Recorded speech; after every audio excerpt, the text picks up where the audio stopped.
ನಮಸ್ತೆ ಎಲ್ರಿಗೂ ನನ್ನ ಯೂಟ್ಯೂಬ್ ಚಾನಲ್ಗೆ ಸ್ವಾಗತ. ಇವತ್ತು ನಾನು ಕ್ಯಾರೆಟ್ ಮತ್ತು ಬೀಟ್ರೋಟ್ ಹಾಕಿ ಚಪಾತಿಯನ್ನು ಹೇಗೆ ಮಾಡೋದಂತ ಹೇಳ್ಕೊಡ್ತೇನೆ. ತುಂಬ ಸ್ಮೂತಾಗಿರುತ್ತೆ, ತುಂಬ ಚೆನ್ನಾಗಿರುತ್ತೆ. ಹೇಗೆ ಮಾಡೋದು ಅಂತ ನೋಡ್ಕೊಬಂದುಬಿಡೋಣ. ಒಂದು 2 ಕಪ್ ಆಗುವಷ್ಟು ಹಿಟ್ಟನ್ನು ತೊಗೊಳ್ಳೋಣ, ಗೋಧಿ ಹಿಟ್ಟು. ಅದಕ್ಕೆ ಮತ್ತು ಕ್ಯಾರೆಟ್ ತುರಿ, ಬೀಟ್ರೋಟ್ ತುರಿ ಮತ್ತು ಎಣ್ಣೆ, ಸ್ವಲ್ಪ ಉಪ್ಪು ಮತ್ತು ಕೊತ್ತಂಬರಿ, ಇದಿಷ್ಟನ್ನು ತೊಗೊಂಡು ಇಟ್ಕೋಬೇಕಾಗತ್ತೆ. ಇದು ಮೊದಲೇ ರೆಡಿ ಮಾಡ್ಕೋಬೇಕು ತುರಿಯನ್ನು. ಹಾಗೆ ಅದೇ ಮೂರನ್ನು ಮಿಕ್ಸ್ ಮಾಡಿಬಿಟ್ಟು ಹಿಟ್ಟಲ್ಲಿ ಹಾಕಿ ಅದು ಮೂರನ್ನು ಚೆನ್ನಾಗಿ ಇವಾಗ ಕಲಿಸ್ಬೇಕಾಗತ್ತೆ.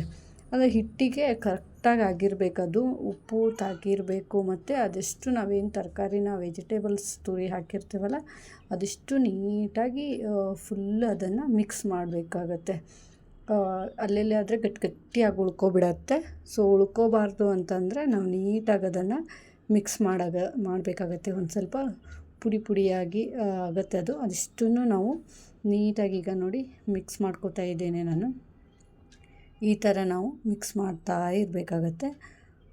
ಎಲ್ಲದಕ್ಕೂ ಆಗಬೇಕು. ಆಮೇಲೆ ಸ್ವಲ್ಪ ನೀರು, ಅದಕ್ಕೆ ಎಷ್ಟು ನಮಗೆ ನೀರು ಬೇಕಾಗುತ್ತೆ ಒಂದೇ ಸಲ ಹಾಕ್ಕೊಳ್ಳೋದು ಬೇಡ, ಎಷ್ಟೆಷ್ಟು ಬೇಕೋ ಅಷ್ಟನ್ನು ನೀರು ಹಾಕ್ಕೊಂಡು ಮಿಕ್ಸ್ ಮಾಡ್ಕೊಳ್ಳೋಣ. ಇವಾಗ ನೀರು ಬಿಟ್ಟರೆ ಇವಾಗಿನ್ನು ಎಣ್ಣೆ ಹಾಕೋದು ಬೇಡ, ಸ್ಟಾರ್ಟಿಂಗಲ್ಲೇ ನೀರೊಂದು ಹಾಕಿಬಿಟ್ಟು ಕಲಸಿ ಈ ಥರ ಆದವಾಗ ಸ್ವಲ್ಪ ಎಣ್ಣೆ ಎಷ್ಟು ಬೇಕೋ ಅಷ್ಟು ಕೈಗೆ ತಾಕಬಾರ್ದಲ್ವ, ಅದಕ್ಕೆ ನೀಟಾಗಿ ಒಂದು ಸ್ವಲ್ಪ 2-3 ಸ್ಪೂನಷ್ಟು ಎಣ್ಣೆನ ಹಾಕಿಬಿಟ್ಟು ನೀಟಾಗಿ ಈ ಹದಕ್ಕೆ ನಾವು ಕಲಿಸ್ಕೋಬೇಕಾಗತ್ತೆ. ನೋಡಿ ಎಷ್ಟು ಸಾಫ್ಟಾಗಿದೆ. ಈ ಹದಕ್ಕೆ ನಾವು ಕಲಿಸ್ಕೊಂಡು ಉಂಡೆ ಮಾಡಿಬಿಟ್ಟು ಇದನ್ನೇನು ಮಾಡಬೇಕು ಅಂದರೆ ಹಾಗೆ ಇಟ್ಬಿಡಬೇಕು ಒಂದು ಸ್ವಲ್ಪ ಹೊತ್ತು. ಒಂದು ಏನಾದರೂ ಇದ್ರ ಮೇಲೆ ಒಂದು ಬೌಲ್ ಅಥವಾ ಬೌಲೇ ಒಂದು ಇಟ್ಬಿಟ್ಟು ಮುಚ್ಚಿ ಒಂದು 5-10 ನಿಮಿಷ ಹಾಗೆ ಬಿಟ್ಬಿಡೋಣ. ಇವಾಗ ನೋಡಿ ಉಂಡೆಗಳಾಗಿ ಮಾಡಬೇಕು. ಚಪಾತಿಗೆ ಬೇಕಾಗತ್ತಲ್ಲ ಆ ಥರ ನಾವು ಉಂಡೆಗಳನ್ನ ಮಾಡಿ ಇಟ್ಕೊಂಡಿದ್ದೇನೆ ನಾನು. ಅದನ್ನು ಹಿಟ್ಟಲ್ಲಿ ಸ್ವಲ್ಪ ಮೇಲ್ಗಡೆ ತಾಕಬಾರ್ದು ಅಂತ ಹೇಳಿಬಿಟ್ಟು ಫಸ್ಟ್ ಕೈಯಲ್ಲೇ ಒಂದು ಸ್ವಲ್ಪ ಲಟ್ಟಿಸ್ಕೋಬೇಕಾಗತ್ತೆ.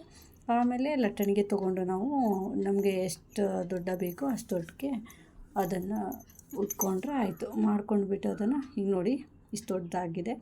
ನಾನೀಗ ಇದನ್ನು ತೊಗೊಂಡ್ಬಿಟ್ಟು ಬಿಸಿ ಆಗಲಿಕ್ಕೆ ತವನಿಟ್ಟಿದ್ದೀನಿ. ತವ ಮೇಲೆ ಇದನ್ನು ಹಾಕ್ತಿದ್ದೀನಿ. ಇವಾಗ ಬಿಸಿಯಾಗಿದೆ, ಆಲ್ರೆಡಿ ತವ ಬಿಸಿಯಾಗಿದೆ. ಅದಕ್ಕೆ ಹಾಕಿ ಫಸ್ಟೇನು ಒಂದು ಲೇಯರಿಗೆ ಇವಾಗಲೇ ಆಯಿಲನ್ನು ಹಾಕೋದು ಬೇಡ ನಾವು. ನೆಕ್ಸ್ಟ್ ಏನು ಇದನ್ನು ತಿರುವು ಹಾಕ್ತೀವಲ್ವ, ಈಗ ಚೆನ್ನಾಗಿ ಬೇಯಲಿ ಒಂದು ಸೈಡು. ಆಮೇಲೆ ಈ ಥರ ಆದವಾಗ ಮೇಲ್ಗಡೆ ಸ್ವಲ್ಪ ಆಯಿಲ್, ತುಂಬ ಆಯಿಲನ್ನು ಇವಾಗ ತಿನ್ನಬಾರ್ದು. ಅದಕ್ಕೆ ನಾವು ಜಾಸ್ತಿ ಆಯಿಲನ್ನು ಅವಾಯ್ಡ್ ಮಾಡಬೇಕು ಅಂದರೆ ಮೇಲ್ಗಡೆ ಅಷ್ಟೇ ಸ್ವಲ್ಪ ಸವರಿದ್ರೆ ಸಾಕು.